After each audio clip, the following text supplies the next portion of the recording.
You already knew the answer. Before the question even finished, your brain was already ahead. And then you said nothing. You waited. You let someone else speak. And that someone said exactly what you were already thinking. And everyone nodded like it was brilliant. That is not a one-time thing. That is a pattern you have been running for years. And this video is about where that pattern comes from and what it is silently costing you. Here is something uncomfortable.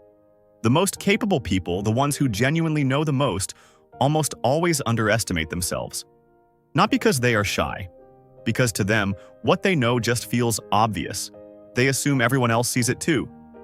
Meanwhile, the people who know the least, they are the most confident in the room. Loudest voice. Most certain. So when you look around and think, am I the only one who is not sure? You are not seeing reality. You are seeing a performance. And you opted out of performing.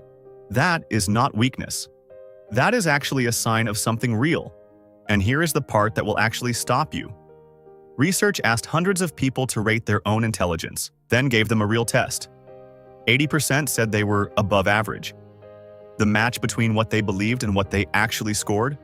0. Not weak. People who were certain they were brilliant, some were not. And the people quietly doubting themselves, many of them were at the very top. So that voice in your head that says, maybe I am not actually that smart. That voice is not evidence. That voice is just noise you have been listening to for too long. But stop for a second, because this is the part most people skip past. And it is the most important part. Why does this happen? Why do smart people spend their whole lives looking less smart than they are? It is not random. It is not personality. It has a very specific starting point. And for most people, it started when they were very young. Somewhere when you were a kid, being smart got you in trouble. Maybe you answered too many questions and got called a show-off. Maybe you corrected someone and the room went cold. Maybe you got a perfect score and felt that stomach knot, because you already knew how certain people were going to look at you. So you started editing yourself. You got a few answers wrong on purpose. You raised your hand less. You laughed louder and looked more confused than you were. You were a kid making that calculation every single day. And here is what happened. You did it so well for so long that you stopped knowing where the act ended and you began. Someone shared this online once. Thousands of people replied, "This is literally me. I draft my texts 5 to 10 times, even simple ones to my mom. Then I send the dumbed-down version." That is not overthinking. That is someone who has been performing a smaller version of themselves for so long. It became automatic. And the almost funny part? The intelligence being hidden is working overtime to hide itself. You are using your full brain to appear like you are not using your brain. You are basically a one-person undercover operation, where you are both the spy and the secret. Now here is where it gets darker. High achievers do this too. Maybe especially high achievers.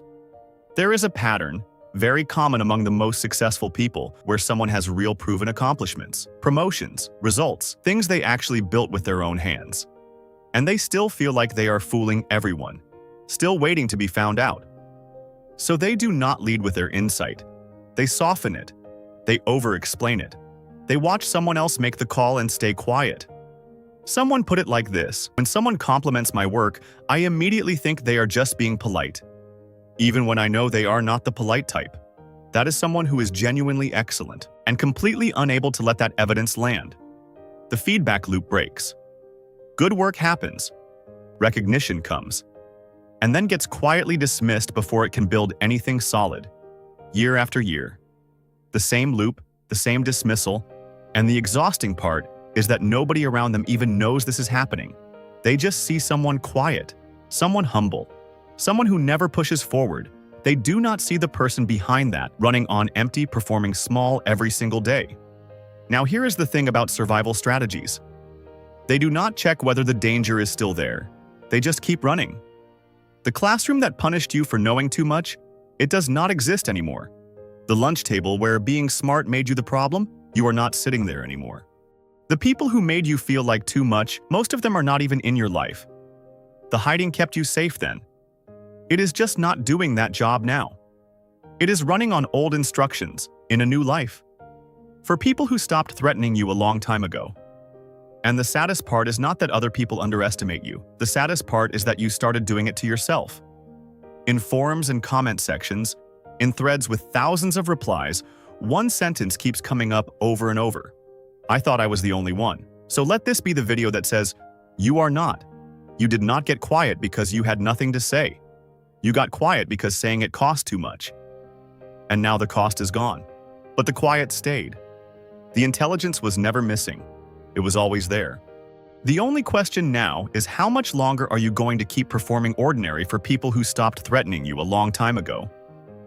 If this named something you have been carrying alone, drop one line in the comments. You do not have to explain it. Just say it.